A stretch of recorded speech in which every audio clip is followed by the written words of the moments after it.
Well, ladies and gentlemen, if you can hear my voice and if you can see my face, then that means we are back together for another Monday night, and that means it's time for Fire Pit.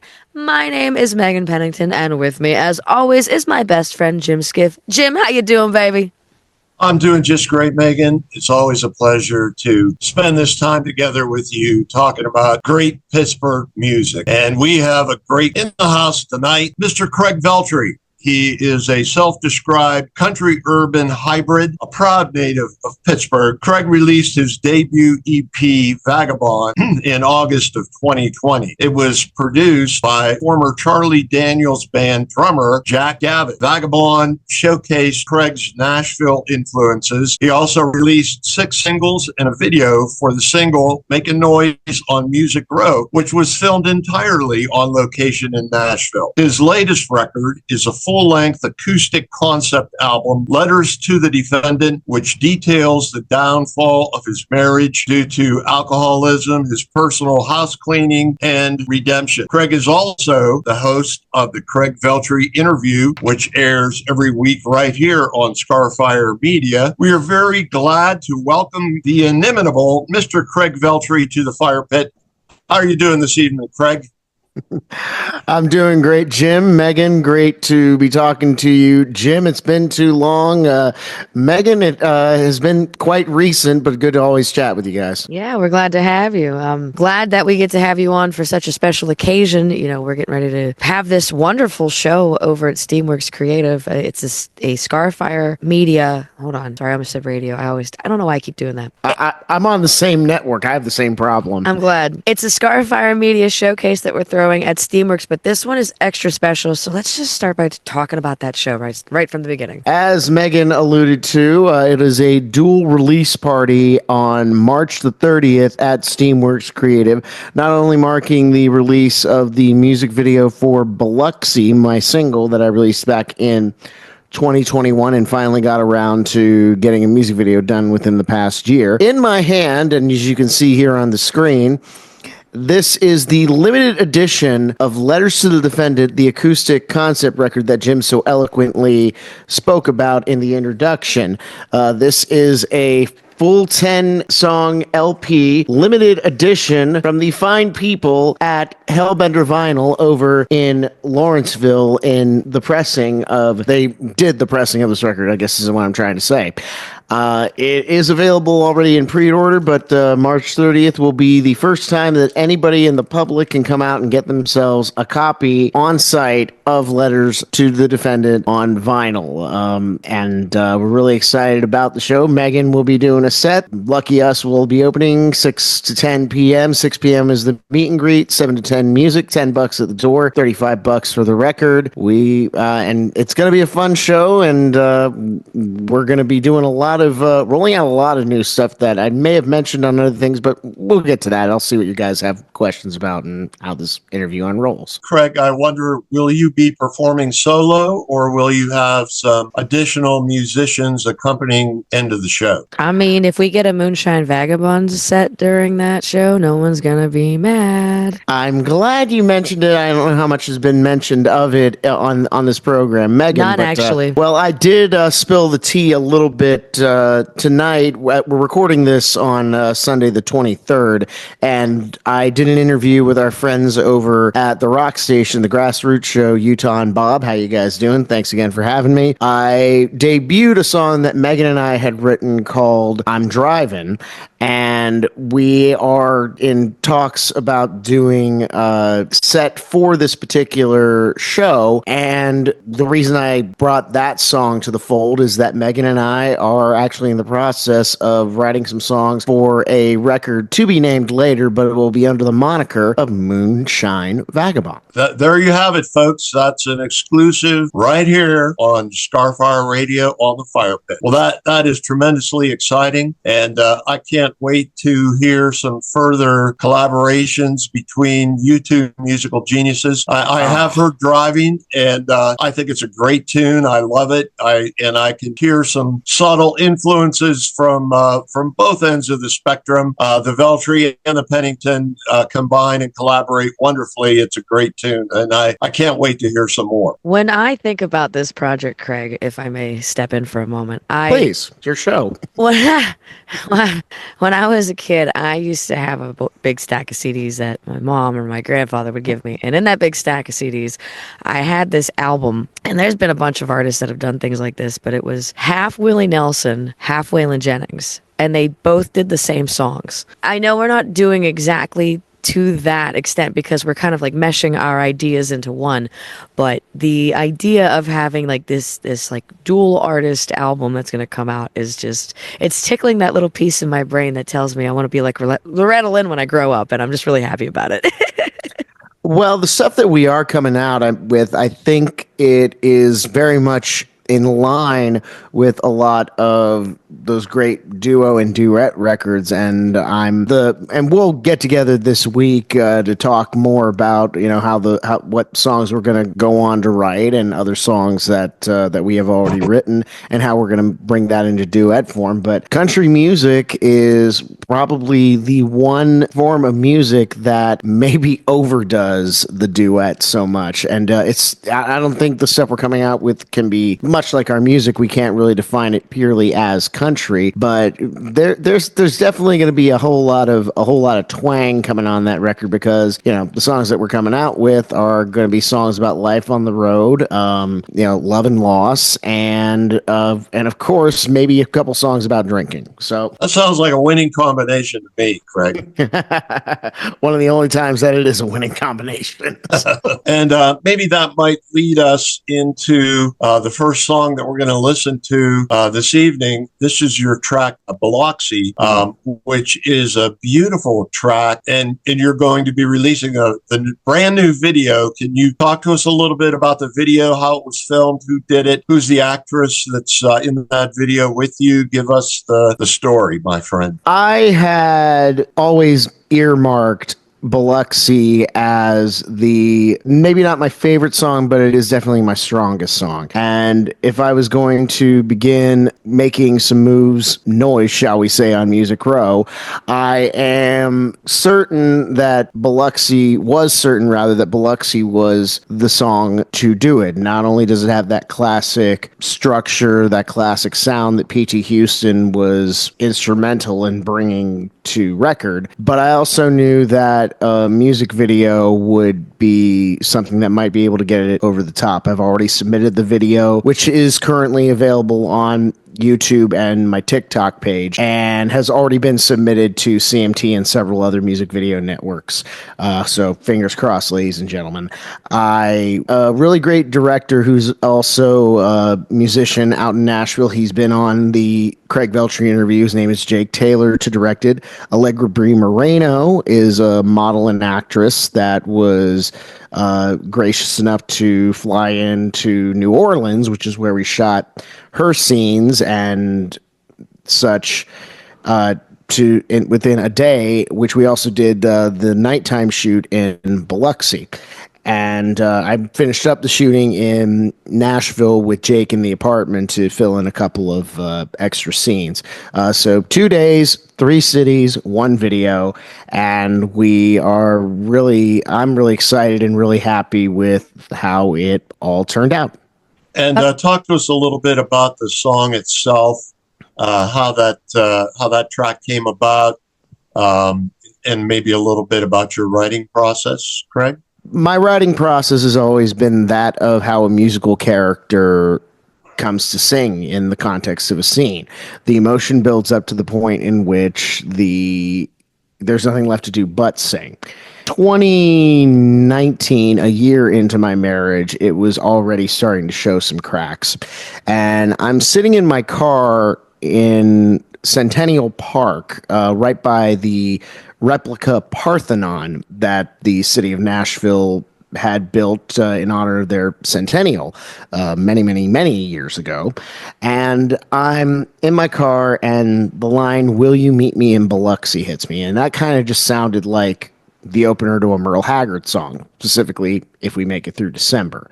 It sounds like it's a nice intro statement, and it sounded like the beginning of a chorus. And it's country music. All you need are 3 chords. So I had the melody in mind.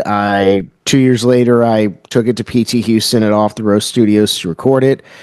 3 years later, I shot the music video. The year after that, I released the music video for that. So a lot of these things, it's been a slow burn getting the turnaround out of it, but it's all been worth it. I personally have never been to Biloxi. I wonder if you could enlighten us a little bit about the mystique of that particular metropolis and how it relates to country music. Until I recorded filmed the music video for the song, I had never been to Biloxi either. And that was kind of the point of the song. I and the person who I wrote the song about had never been to Biloxi, so no one would think to look for us in Biloxi, and from there we make our getaway. It's about a rendezvous. So really the mystique is, here's what we know for sure. Just meet me there, because no one will find us, and after that, no one will ever find us again, and we might have a chance at it. So the mystique is just the romance in the runaway. I like it. It kind of reminds me of going to Jackson, and hopefully it will have the same impact on others. And that's a couple that's heading for a breakup, or at the very least, there's just so much screw you in that song. There's a lot less hiding behind that J-Pan fan, as Megan is doing off camera right now. Yeah, we do like singing that one too together, huh? It's a good one. That when Craig and I sing that song together, it's more of a moment of namaste, not a moment of self-hate and hate of each other. We get it. We've been through some things. It's the amazing thing about this kind of music, this blues-based, this folk-based music. It's the quote that I actually have on one of my workout tank tops from Tom Waits. "I love it when beautiful melodies tell me horrible things." Well, Jim, you've talked so much about this video, and I feel like I'm kind of special in the process of the Biloxi video, because I watched it on silent on Craig's phone at Skirps one night before he released it, and I was like, ah! So I feel like I've got a little piece of my heart in that video too. Plus, the song itself, for those of you who don't know, the lore behind my friendship with Craig Veltri, I was doing Where in the World is Megan's New Music. I met him back in 2020, and that was the song he led with. And when I heard that, I thought to myself, Jesus Christ, I'm brand new to this radio stuff, and already I'm talking to Nashville celebrities. And 5 years later, here we are. What did I say? It is my strongest song. Case in point, I had a proof of concept long before I decided to make a video for this. So there you go. It's a very good song and a very good video. Jim talked about it so much that I think we ought to watch the video and listen to the song. Jim, what do you think? You want to see the video? I sure do. Let's spin it. All right, ladies and gentlemen, without further ado, Biloxi by Mr. Craig Veltri.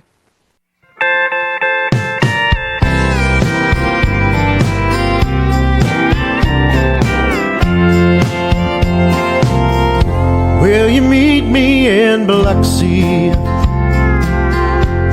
where we can start again? We'll meet as long-lost lovers, or just long-lost friends. Make your way and I'll be waiting by the lighthouse on the shore. If you need me in Biloxi, I'll be yours forevermore. Oh, how I've longed to hold you, feel the magic in your touch. Thought we weren't meant to be, and it didn't mean that much. we've never been. No one will know us there. They won't know where we went. We might have a prayer. So will you meet me in Biloxi, where we can start again? We'll meet as long-lost lovers, or just as long-lost friends. Make your way and I'll be waiting by the lighthouse on the shore. And if you meet me in Biloxi, I'll be yours forevermore.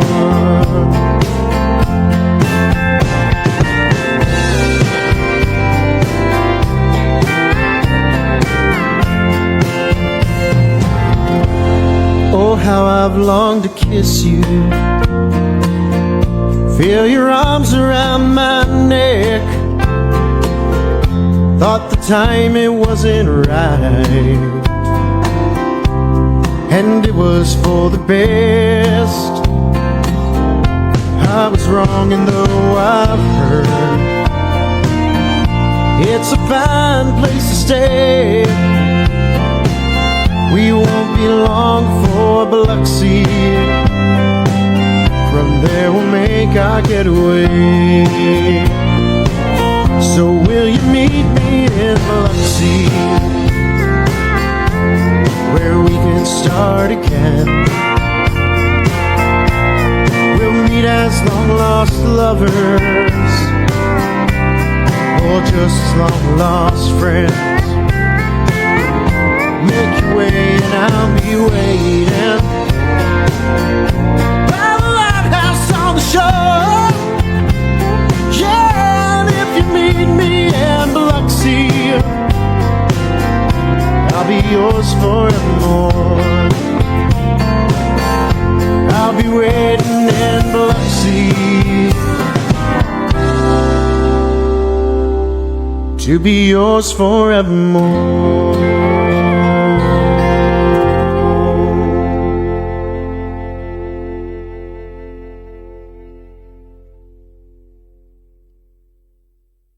Well, there you have it, folks. That was Biloxi, the song and the music video by Mr. Craig Veltri. I'd like to take a moment now and talk about your podcast, because we have been working together under the Scarfire name for 2 years now since it started. You were one of the very coming first up on folks. 3, actually. Yeah, coming up on 3. Oh my God, what a long, strange trip it's been.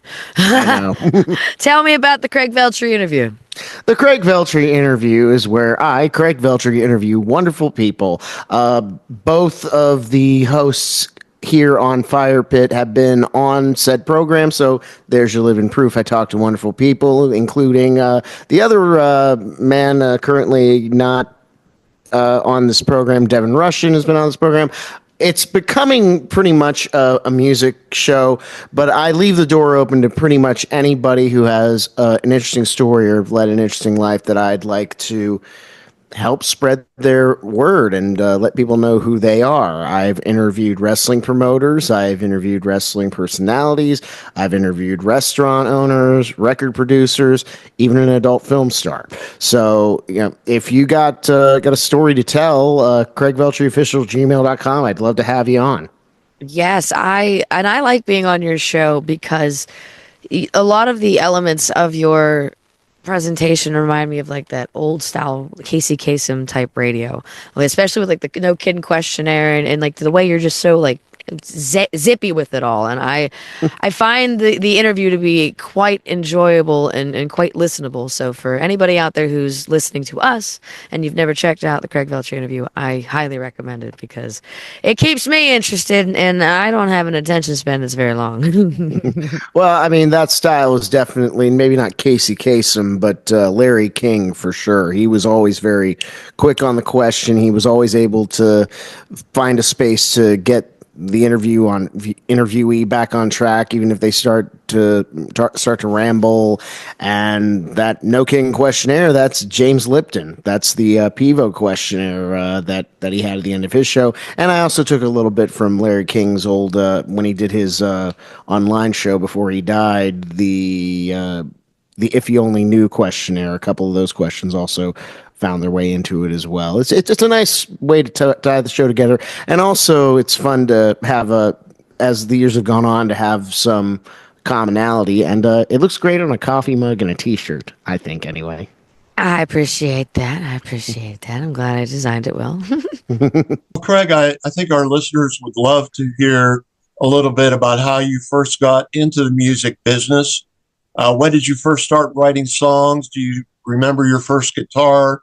And tell us about the beginnings of Veltriism, because you are certainly a unique performer and creator, and we'd love to hear how you got started. So, my life in 3 minutes. Got it. Chris Stapleton, I think, had a great quote about songwriting. It's not so much a vocation. I'm paraphrasing. It's not so much a vocation as it is an affliction. Jim is nodding and smirking because it is definitely, because he knows it's true. My mom had an old classical guitar, nylon strings, that she had gotten when she was a little girl and never really picked up, but kept it around. It was in the basement. She gave that to me for the first lessons.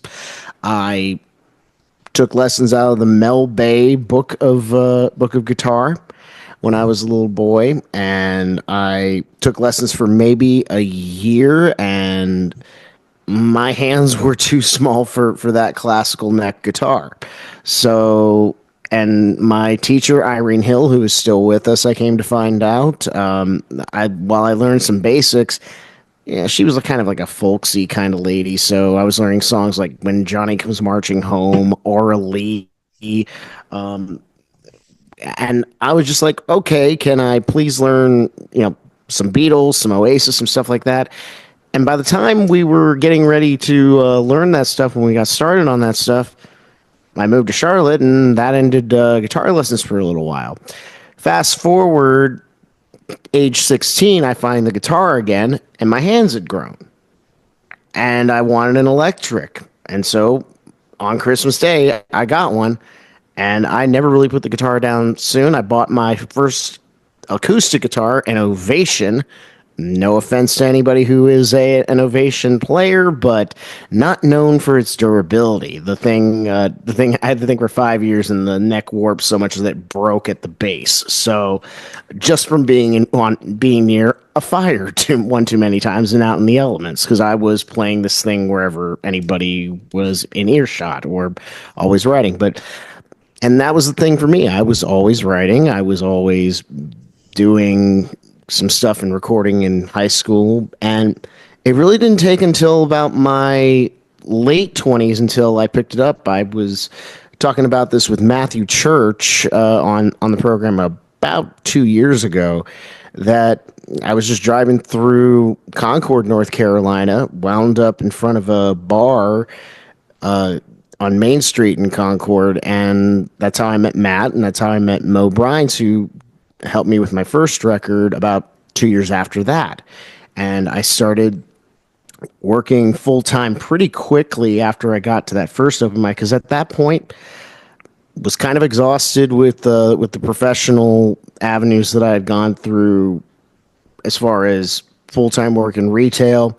I was a wrestling announcer. I kind of figured out that WWE was not going to be a fun place to work, and the music just kept pulling me back in. It's really the only thing that I was ever really passionate about or really cared about, and it was the only thing. It was one of those things that every time I put something into it, I got something out of it, whether it be money, whether it be adulation, and I've grown pretty good over the years of being able to read a room and being able to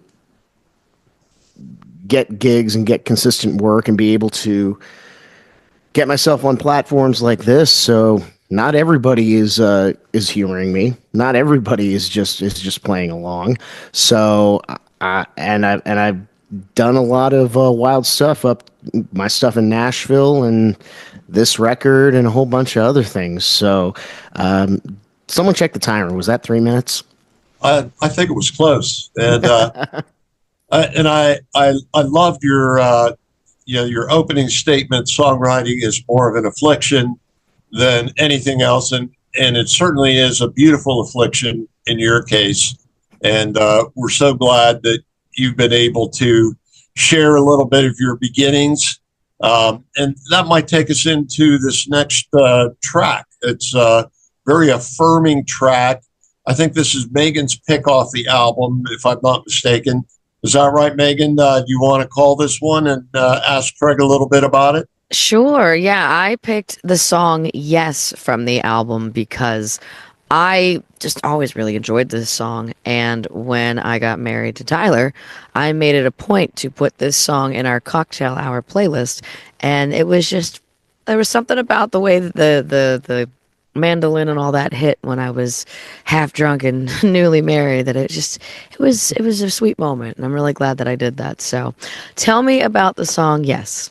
Well, I wrote that song about The Defendant, and it's the second track on the record, and it kind of just gives you every song that I've written is kind of a snapshot of a moment in my life, and at that moment I was in love, and I thought I found the woman that was gonna run around the world with me 7 times and never take a breath.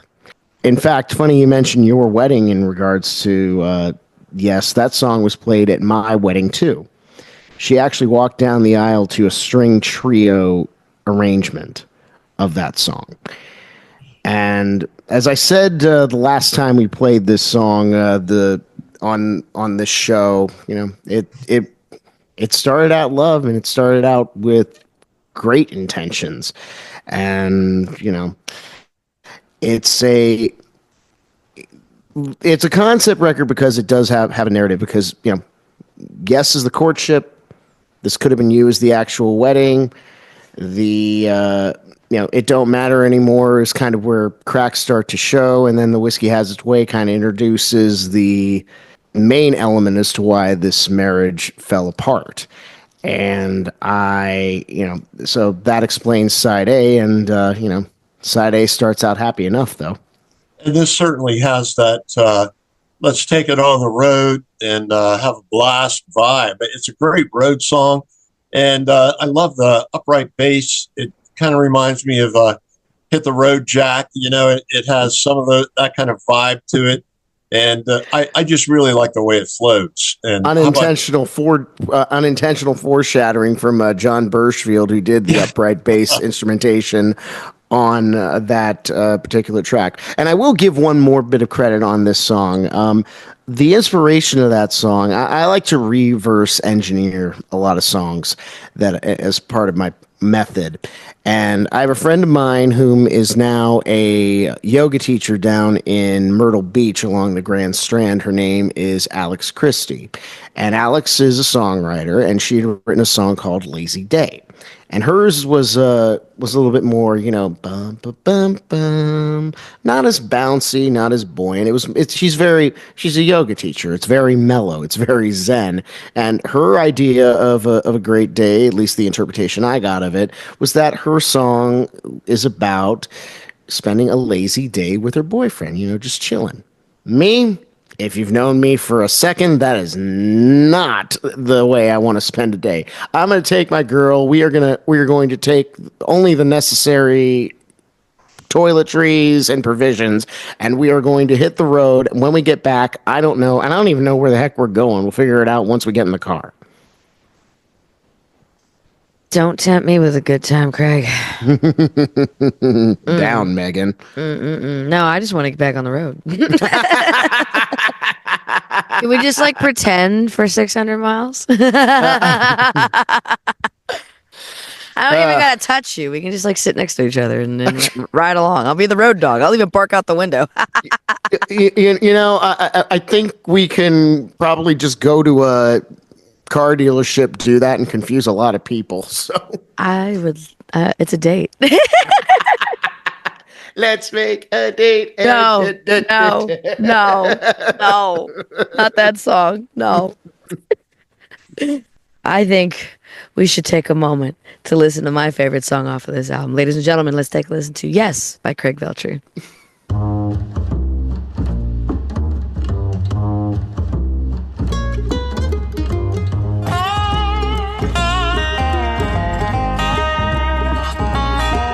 Got a late model Chevy and a tax return, and since I touched my pockets it's starting to burn, 'cause there's so much that I need to see.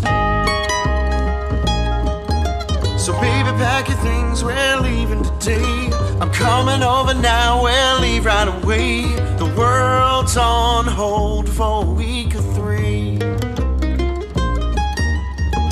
Oh, I don't know where we're going, and right now I couldn't care less. Oh, come be my navigator, I don't need to ask, I know you're gonna say yes.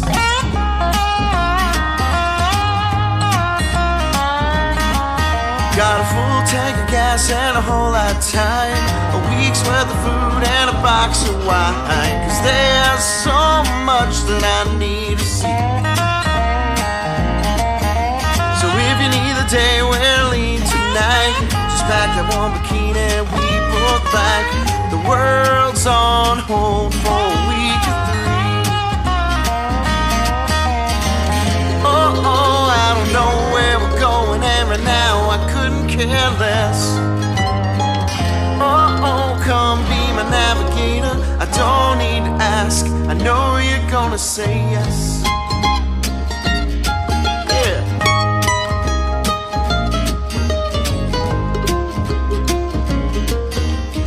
Now, listen here. Baby, I know you're up for anything as long as I'm by your side. So baby, climb in and let's begin the longest, smoothest ride of our lives.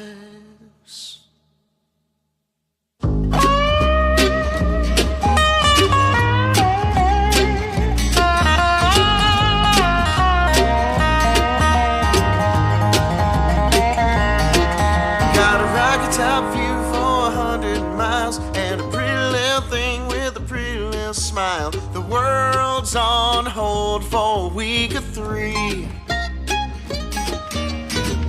Oh, I don't know where we're going, and right now I couldn't care less. Oh, come be my navigator, I don't need to ask, I know you're gonna say, I know you're gonna say yes.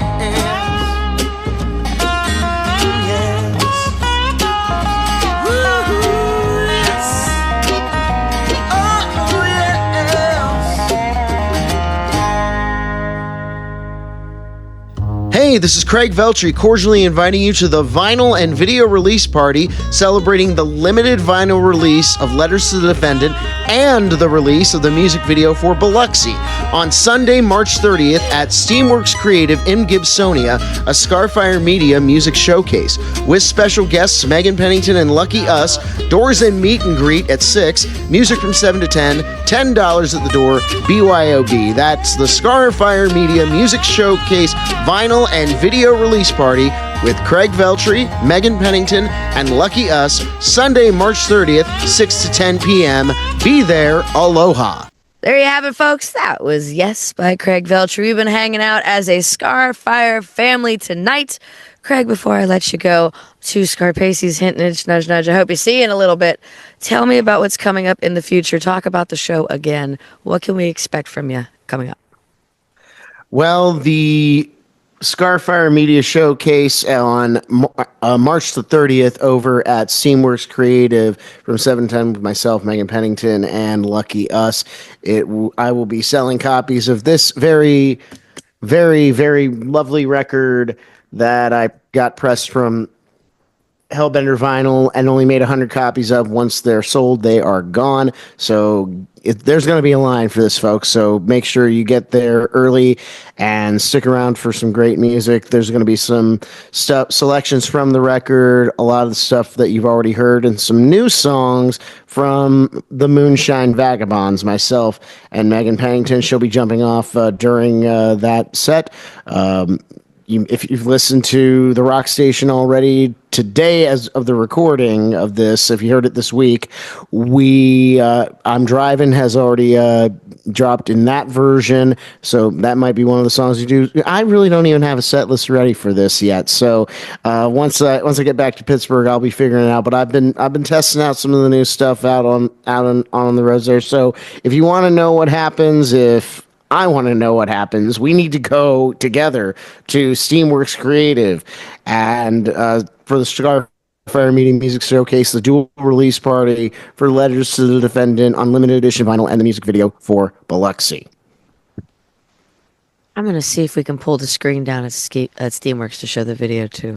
See if I can. I was going to ask about that, but it would make sense, right? Yeah, we did. I'll do live commentary on it. No, that sounds like a horrible idea, Craig. Why? Why would that be a horrible idea? Maybe the commentary that you share outside of the Scarfire office when it's just you and me. I'm teasing. He's very sweet. It's like a live DVD extra. Oh my gosh, we should turn the lights on just a way so when people see the back of you, it's like a silhouette. Like I can't remember that TV show from back in the day. Well, I mean, look at the shirt here. Do you remember that you remember that TV show? We're wasting time for good reasons. Remember that TV show back in the day?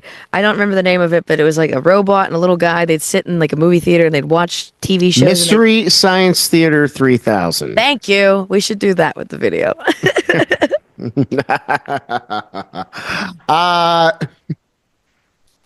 For reasons that I'm not going to say on public airwaves, I think that could be a disaster, but it is hilarious to think. Yes. Well, Craig, thank you so much for making me feel a lot better after a very busy, stressful weekend, and for joining us here on FIREPITT. It's always a pleasure to get to work with you, and that leaves us with one final song for the evening. Jim, this was your pick, yes? Oh, it was. I've heard Craig do this song a number of times live, and I've always been impressed with it for the way it is put together and the deeply personal message. It's just delivered so beautifully. Why don't you talk to us a little bit about it, Craig? I love this song. Well, Miss Me is the definite climax of the record. So, picking up on side B, I Sleep Better Alone, to hell with this. Miss Me, to hell with you. If Only a Smile Could Change My Mind, to hell with monogamy and marriage. Can't Come Back, to hell with the place that I met my ex and where she ultimately moved back to. And The Good Guy, well, hopefully there's hope for me, because there's still something good left in me now that I've cleared the wreckage away and set some pretty stern boundaries. As far as that's how it sits in the context of the whole piece. But Miss Me, I got one too many texts at the end of after she had left. As it plays out, I drank, she left, and I filed for divorce, hence why I'm writing letters to the defendant, because I am the plaintiff. So I forgive her for leaving me. Let me just say that right up at the top. She had every right to. It was not a good place to be around. I was not in a good place. But at the same time, if she actually loved me, she would have been talking about real estate and not divorce. So for her to run away when I needed her most, and for her to keep texting, well, I miss you, I still love you, you left me for dead. You don't get to miss me. And that line came out, and I've grown to have, and I will amend it by saying this. I went through a breakup this past year that kind of threw me off my kilter a little bit, because that woman did love me. I see what love looked like, and I saw what it didn't look like over the last year. So yeah, I don't blame her for doing what she had to do anymore, but in the moment, I was righteously angry, and I was out for blood in this record. So I don't write this record today. You got a snapshot of someone who is very emotionally raw and just devastated and hurt and processing. I don't apologize for what I've written. I will never apologize for any of the music that I have written, because it came from a place of what I felt was true at the time, and I'm giving you a snapshot of the moment of what I was feeling. But as I said, I'm not in the mindset anymore that I would write a song like that, and Moonshine Vagabond music is going to prove that. Right, Megan? Right. And if I may say, as your friend here for a moment and not as the podcast host, hearing you say that, I'm so proud of you.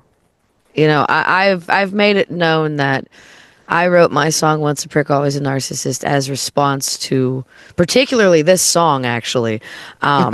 This was the one song that really kind of got under my skin. And at first, I was in a weird position being a friend of yours, because I was alongside you in a way as you went through the process, and being somebody who has walked a similar life as you have in the terms of being, hurt and things like that. On a more extreme level, I've seen both sides of what you went through, much like I've seen both sides of what I've gone through. So at first, I didn't digest it the way I should have, and for that I apologize.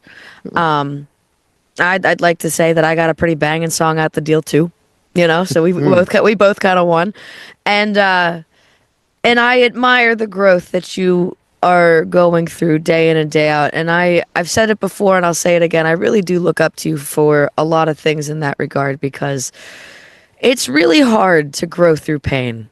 It's really, really hard to go through pain. And anybody who's listening who has ever felt my music or felt Craig's music or even felt Jim's music knows what I'm saying is so true. It's stupid. But to hear you say things like that, to hear the new music that you're writing, to see you grow past this, you are a testament that it is possible to hit rock bottom and pick yourself back up. And I'm really glad that, not only for your sake, but for everybody's sake, that we get to enjoy the moment with you as you make this music and as you become the man that you want to be and that I know that you are capable of becoming. And I would just like to second that emotion. And I think you truly are the good guy. And I think it takes a lot of courage and insight to bare your soul in your art in this way. And it's a hell of a record. And I'm really proud of what you accomplished here. And I'm really glad you came on the show and shared a little bit about your journey. And I hope our listeners appreciate it as well. I'm sure they do. I am sure they do too. Well, folks, with that, I'd like to say thank you for tuning in for all things Fire Pit and all things Scarfire Media. Make sure you check out the Craig Veltri interview. Check out the website. Check out Find a Venue. If you didn't know, I revamped the website, and it be looking pretty these days. She got a new dude. But seriously, Scarfire Media, the voice of the indie arts. Exactly. We figured that one out in Nashville. But yes. Check out all things Scarfire. I know who the we is. Thank you, Kia. Yes, Kia. The photographer for Moonshine Jasmine. Shout out to Kia Foster. If you need a photographer out there in the Pittsburgh music scene, she's one of the best I've ever worked with, and she is taking on new clients. Anyway. Thank you for tuning in for all things Scarfire Media, all things Fire Pit, all things independent music. We will catch you here next week. We will catch you at the Steamworks Creative Showcase on the 30th of March, where myself, Craig Veltri, and Lucky S will be performing to celebrate the release of something really fantastic. So in the meantime, between time, on your way out the door and to Scarpaces, stay healthy, stay happy, stay safe, but most importantly, peace and love. I'll see you at Scarpaces. Here comes Miss Me.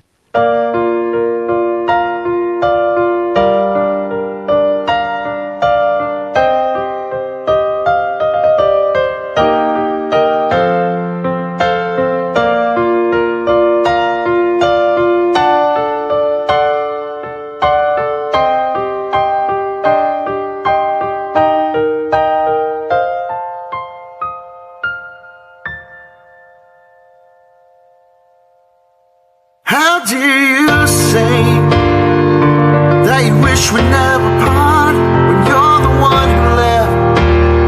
You're the one who broke my heart. How do you say that I'm always on your mind? Well, you should have thought of that before you left me to die. You're so afraid, you're so alone. Even if you love me, I don't care anymore.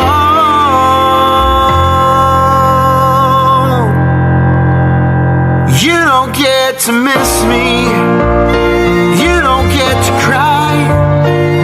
You can rest your head alone in bed and they'll have to lie. Don't say you miss me from lips that spoke the broken vow, so nothing happens now. You don't get to miss me.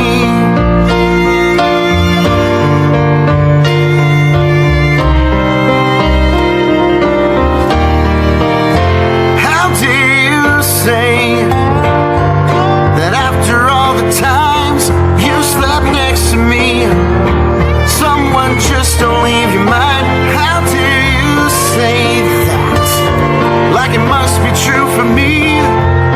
I try not to think of you, I try to be happy.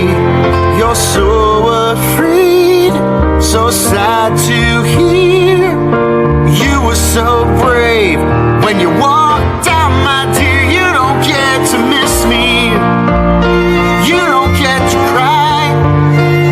You can rest your head alone in bed and they'll have to lie.